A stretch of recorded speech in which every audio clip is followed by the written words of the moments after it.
Hi folks, welcome back to my horde. Let's see, so it's about 33 degrees, right? You guys can see that, and that says overcast.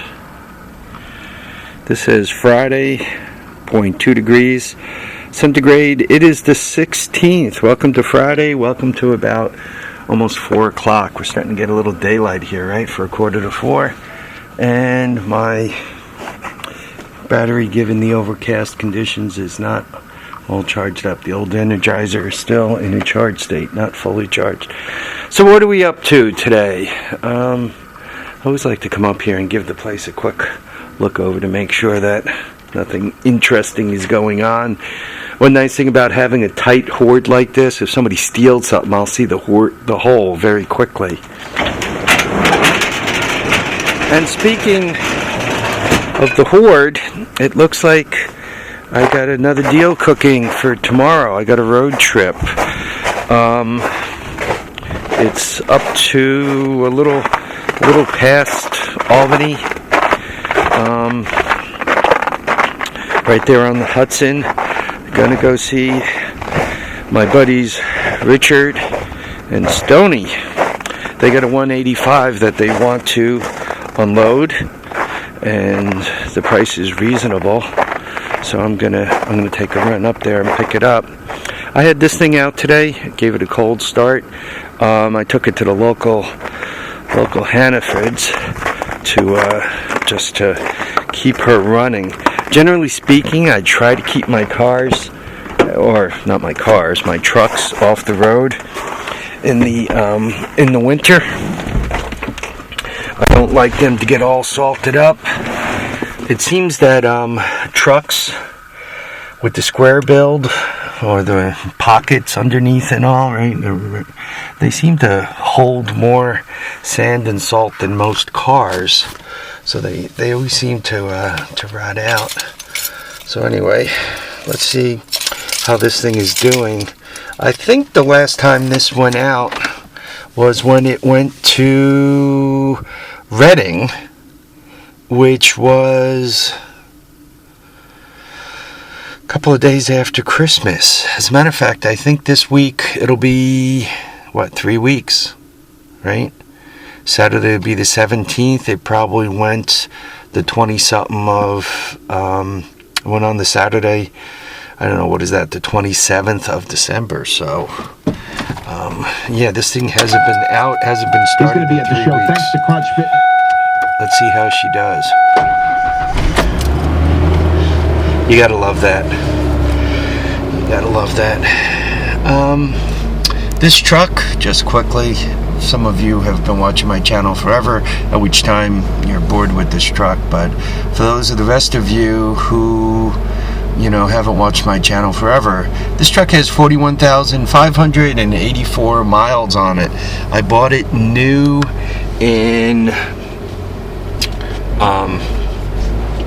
what was it, January of 96. This is a 1996. Back in those days, this truck was like $9,900, and then there was a rebate on it, and I think delivered this truck was $10,300. It's got manual steering, standard. I had to put the radio in it. It's got no air conditioning, and the windows roll up and down. How's that for something you don't see anymore? Yeah, I'm just kind of running it up and down the driveway a little bit to make sure all is kosher. My wife has piano students coming, and some of these people, they run late, so they have a tendency to kamikaze down my driveway at, a little faster than the speed of light. And I do have to watch out for them, because they'll just whack me, right? There'll be a 2-car pileup in my driveway with casualties because some piano student's parent had to, you know, get them there at the very last second. Yeah, well, just one more. Then I'm just gonna let it idle for a little while, make sure it's up to par.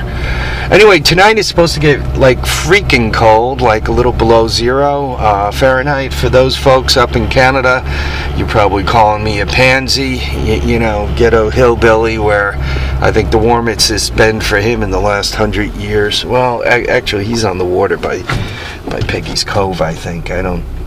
It gets cold, but mostly he's got that wind freezing him to death. But somebody like Mechanic Man, who's out in the flats in central Canada, there, boy, they get some real cold, man. So yeah, I'm gonna bitch about 0 Fahrenheit, and they're probably like -20, -30 Fahrenheit. Yeah, where am I gonna squeeze this in? I also got to put this in such a place that between my son and everyone else that I don't get all blocked, and that I can get it out in the morning, right, that it doesn't get stuck. I only have 2-wheel drive with this truck. You know, I love this truck, and I'll probably never get rid of it. I'll probably own it to the day I die. But to be honest, I'm having more and more trouble driving the manual steering. I don't know, I got arthritis in my wrists or something, so sometimes when I'm turning the steering wheel, my wrists really scream. What I'm gonna do is just put this in here tight, like that. That should do.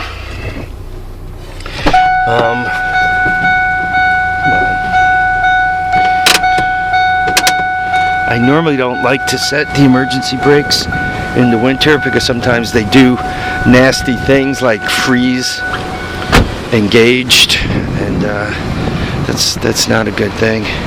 So we started up the Ranger and the F-150. Yeah, you guys remember this one, right, with the Cushman? He still hasn't had it fixed, and since then now he's got a couple of check engine lights on, so I'm not sure what he's going to do with that. I don't have a key in here. A lot of times with the cars, sorry for the wind, guys, a lot of times with the cars that don't run, I'll leave a key on the seat, you know. That's so if somebody needs to steal it or something, they don't have any trouble doing that.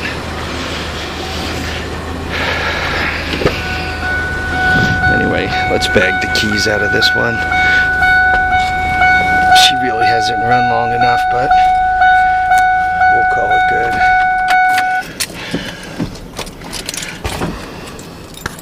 Let me disengage the emergency, right? It would be really great if I'm trying to leave tomorrow morning and she sticks on. Okay, let's see how the Chrysler product does. My PT Cruiser, these Chryslers kind of have this interesting gear reduction starter, and when I hit the key on my PT Cruiser, it gives me like that split second of, do I have enough ampage to turn this pig, or are we walking today?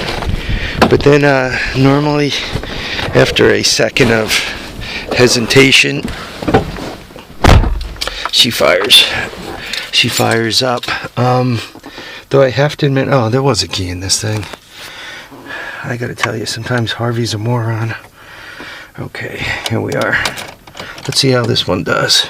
Okay, just quickly, the story on this guy. I don't know, could you guys see that? It's got like 177K on it. Buddy of mine had this. He bought it with like 100K on it. Put the next 77, and he... There you go, you gotta love it. He put the next 77K on it, hauling his family about. Between the exhaust and the check engine light here, He just decided he wasn't putting any more money into it. I looked at the exhaust. The exhaust is no big deal. There's just a small section of pipe rotted out by the in front of the muffler. So what I could do is cut the pipe, put a little extension on it, put a new muffler on it. Actually, the muffler is pretty nasty also. Put a little extension on it, and then come out of the muffler, do a quick right-hand turn, and have the exhaust come out in front of the back tire. So the loud exhaust system is not a big deal for getting through inspection. This, I checked it with the code. It says I have a cylinder 1 misfire. Cylinder 1 on the 6-cylinder is the plug that I think is right behind this speaker. So it's a real joy to get into. So what I need to do is, I was going to do a hillbilly tune-up on it, and I just haven't gotten to it. A hillbilly tune-up is when you pull the spark plugs and clean them off, blow them off, maybe swap them around a little bit, and you know, particularly move that plug to the front. Probably what I should do is I should probably pop for 4 spark plugs and replace, or 3 spark plugs and replace the back 3, right? That way I don't have to screw with this twice. I have considered putting this on the road and using it as my winter rat, but given that winter at January 16th for my area is already about half over, one wonders if it pays. Yeah, for us, we're just coming into the coldest 2 weeks, right? You know, typically the last week of January is, you know, the last week of January is kind of the coldest. I think they say the coldest day is the 23rd or something like that. So you got to put a little time on both ends of that. So we're just coming into kind of the last 2 weeks. And then you know, as you hit February, we start having the sun stays up until 5.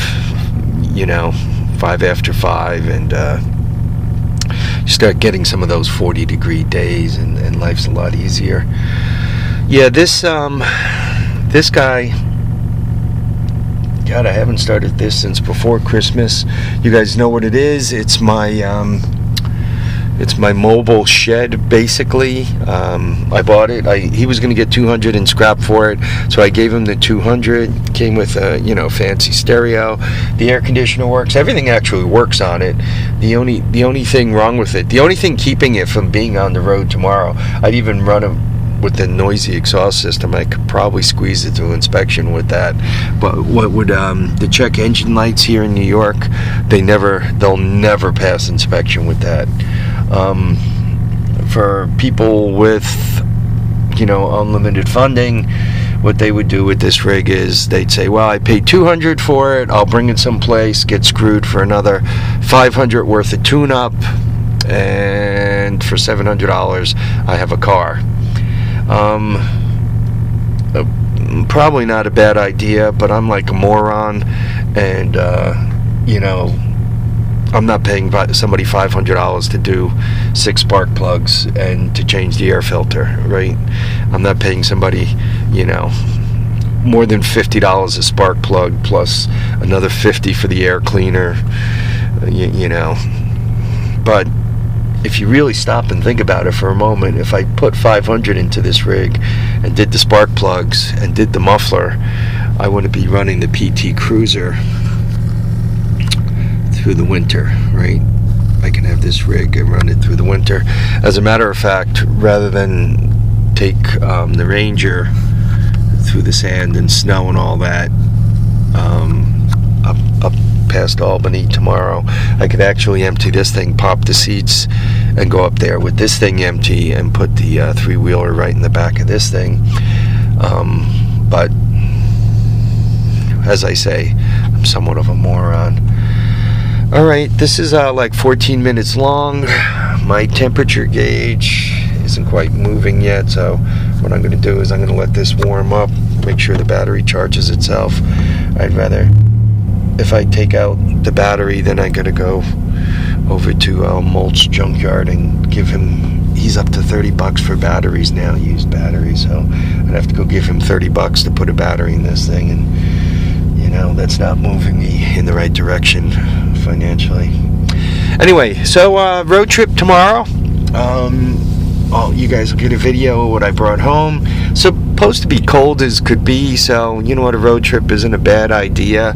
Rather than you know, fighting the cold and all that, I'll just take a run up there, pick up the three-wheeler. It's a Honda ATC 185. I don't know if it's an S. I don't know if it has front suspension. And he says it runs but smokes. So let's see how bad it smokes. I tend to just let them smoke. If they're not too horrible, I just let them smoke. Redneck tune-up on that is you know, pull the jug, throw a new set of rings on it, throw a quick hone on the jug, and put it back together again. That'll take some of the smoke out of it. I mean, you know, obviously to do it right, you have a board and put in the next size piston. But you know, it depends. Do you want to be a redneck, or you know, do you want to do things right? Folks, thank you for watching and commenting and subscribing and putting up with my slowness during all this cold weather. Remember to keep your feet down, keep your head up, and remember to enjoy every day, you know.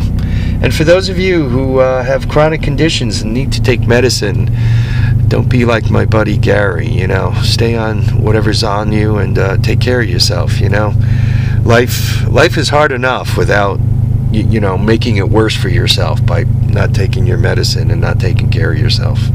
Okay, folks, once again, thanks for watching, commenting, subscribing. Take care now. Bye.